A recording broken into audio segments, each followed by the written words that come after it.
Assalamualaikum warahmatullahi wabarakatuh. Kami dari kelompok 2 kelas 11 IPS 1. Perkenalkan, nama saya Olivia Nurfadilah. Teman saya ada Atayana Shonitiasa dan Desbrana Ligar. Hari ini kami akan membahas materi bab 1, yaitu harmonisasi hak dan kewajiban asasi manusia dalam perspektif manusia. Jadi pokok pembahasannya itu ada yang pertama, konsep hak dan kewajiban asasi manusia. Lalu yang kedua ada substansi hak dan kewajiban asasi manusia dalam Pancasila. Yang ketiga ada kasus pelanggaran hak asasi manusia. Dan yang terakhir ada upaya penegakan hak asasi manusia. Jadi langsung aja kita masuk ke yang pertama, yaitu konsep hak dan kewajiban asasi manusia. Apa sih makna hak asasi manusia? Nah, menurut Undang-Undang RI Nomor 39 Tahun 1999, hak asasi manusia adalah seperangkat hak yang melekat pada hakikat dan keberadaan manusia sebagai makhluk Tuhan yang Maha Esa, yang wajib dihormati, dijunjung tinggi, dan dilindungi oleh negara, hukum, pemerintah, dan setiap orang demi kehormatan serta perlindungan harkat dan martabat manusia. Jadi dalam HAM itu terkandung dua makna. Yang pertama ada HAM merupakan hak alamiah, dan yang kedua HAM merupakan instrumen. Lalu kita lanjut ke ciri-ciri HAM. Yang pertama ada hakiki, lalu universal, lalu tidak dapat dicabut, dan yang terakhir ada tidak dapat dibagi. Hakiki itu maksudnya udah ada sejak dari kita lahir. Kalau universal itu maksudnya hak asasi manusia itu berlaku buat semua orang. Jadi kayak nggak mandang gender, suku, agama, atau lain-lain. Lalu ada tidak dapat dicabut, artinya tidak dapat diserahkan kepada pihak lain. Dan yang terakhir tidak dapat dibagi, artinya semua orang berhak mendapatkan semua hak, apakah hak sipil dan politik atau hak ekonomi, sosial, dan budaya. Jadi sekarang kita lanjut yang kedua, yaitu makna kewajiban asasi manusia. Kalau yang tadi kan makna hak, sekarang makna kewajiban. Menurut ketentuan pasal 1 ayat 2 Undang-Undang RI Nomor 39 Tahun 1999 tentang hak asasi manusia menyatakan, kewajiban dasar manusia adalah seperangkat kewajiban yang apabila tidak dilaksanakan, tidak memungkinkan terlaksananya dan tegaknya hak asasi manusia. Selanjutnya akan dilanjutkan oleh Desbrana Ligar. Hak dan kewajiban asasi manusia dalam nilai dasar Pancasila. Nilai dasar berkaitan dengan hakikat kelima sila Pancasila. Nilai-nilai dasar tersebut bersifat universal, sehingga di dalamnya terkandung cita-cita, tujuan, serta nilai-nilai yang baik dan benar. 2. Hak dan kewajiban asasi manusia dalam nilai instrumental Pancasila. Nilai instrumental merupakan pedoman pelaksanaan kelima sila Pancasila. Perwujudan nilai instrumental pada umumnya berbentuk ketentuan-ketentuan konstitusional mulai dari Undang-Undang Dasar Negara Republik Indonesia tahun 1945 sampai dengan peraturan daerah. 3. Hak dan kewajiban asasi manusia dalam nilai praksis sila-sila Pancasila. Nilai praksis sila-sila Pancasila merupakan realisasi nilai-nilai instrumental suatu pengalaman dalam kehidupan sehari-hari. 1. Ketuhanan yang Maha Esa. A. Hormat menghormati dan bekerja sama antar umat beragama sehingga terbina kerukunan hidup. 2. Kemanusiaan yang adil dan beradab. A. Mengakui persamaan derajat, hak dan kewajiban antara sesama manusia. 3. Persatuan Indonesia. A. Bangga sebagai bangsa Indonesia dan bertanah air Indonesia. 4. Kerakyatan yang dipimpin oleh hikmat kebijaksanaan dalam permusyawaratan atau perwakilan. A. Mengutamakan musyawarah dalam mengambil keputusan untuk kepentingan bersama. 5. Keadilan sosial bagi seluruh rakyat Indonesia. A. Menjaga keseimbangan antara hak dan kewajiban. B. Menghormati hak-hak orang lain. Penyebab pelanggaran hak asasi manusia. Pelanggaran HAM disebabkan oleh faktor-faktor berikut. A. Faktor internal, yaitu dorongan untuk melakukan pelanggaran HAM yang berasal dari diri pelaku pelanggar HAM, diantaranya sebagai berikut. 1. Sikap egois atau terlalu mementingkan diri sendiri. 2. Rendahnya kesadaran HAM. 3. Sikap tidak toleran. B. Faktor eksternal, yaitu faktor-faktor di luar diri manusia yang mendorong seseorang atau sekelompok orang melakukan pelanggaran HAM, di antaranya sebagai berikut. 1. Penyalahgunaan kekuasaan. 2. Ketidaktegasan aparat penegak hukum. 3. Penyalahgunaan teknologi. 4. Kesenjangan sosial dan ekonomi yang tinggi. 2. Kasus pelanggaran hak asasi manusia di Indonesia. Berikut ini contoh kasus pelanggaran HAM yang pernah terjadi di Indonesia. Penembakan mahasiswa Universitas Trisakti pada tanggal 12 Mei 1998. Dalam kasus ini, 4 orang mahasiswa tewas. Mahkamah militer yang menyidangkan kasus ini memvonis 2 terdakwa dengan hukuman 4 bulan penjara, 4 terdakwa divonis 2-5 bulan penjara, dan 9 orang terdakwa divonis antara 3-6 tahun. Upaya penegakan HAM. Upaya pemerintah dalam menegakkan HAM. Pemerintah Indonesia dalam proses penegakan HAM ini telah melakukan langkah-langkah strategis diantaranya sebagai berikut. A. Pembentukan Komisi Nasional Hak Asasi Manusia atau Komnas HAM. Komnas HAM mempunyai wewenang sebagai berikut, yaitu melakukan perdamaian pada kedua belah pihak yang bermasalah, menyelesaikan masalah secara konsultasi maupun negosiasi, menyampaikan rekomendasi atas suatu kasus pelanggaran hak asasi manusia kepada pemerintah dan DPR untuk ditindaklanjuti, lalu memberi saran kepada pihak yang bermasalah untuk menyelesaikan sengketa di pengadilan. B. Pembentukan instrumen HAM. Instrumen HAM merupakan alat untuk menjamin proses perlindungan dan penegakan hak asasi manusia. Instrumen HAM yang berupa peraturan perundang-undangan dibentuk untuk menjamin kepastian hukum serta memberikan arahan dalam proses penegakan HAM. C. Pembentukan pengadilan HAM.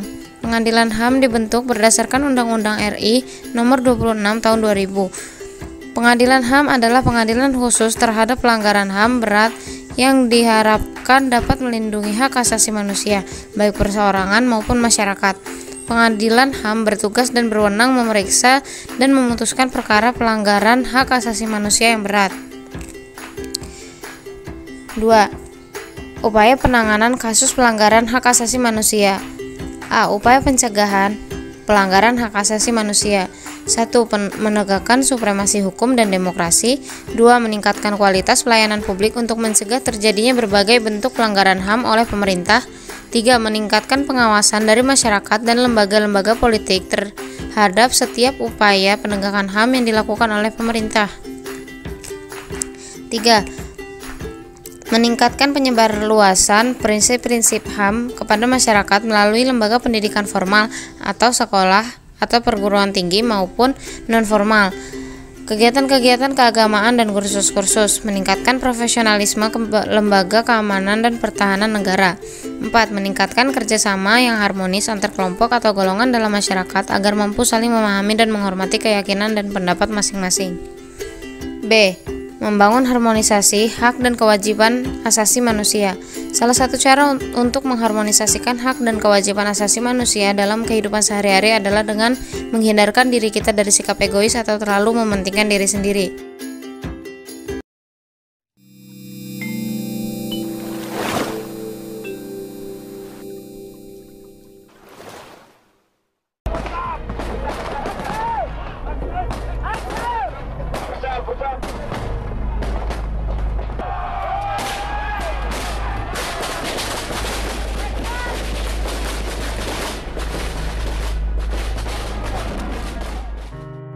Jakarta, Selasa 12 Mei 98, peristiwa mencekam yang menjadi sejarah kelam bagi bangsa Indonesia saat mahasiswa melakukan demonstrasi menentang pemerintahan Soeharto untuk turun atas krisis moneter yang melanda Indonesia sejak tahun 97. 4 mahasiswa Trisakti tewas dalam penembakan terhadap peserta demo yang melakukan aksi damai.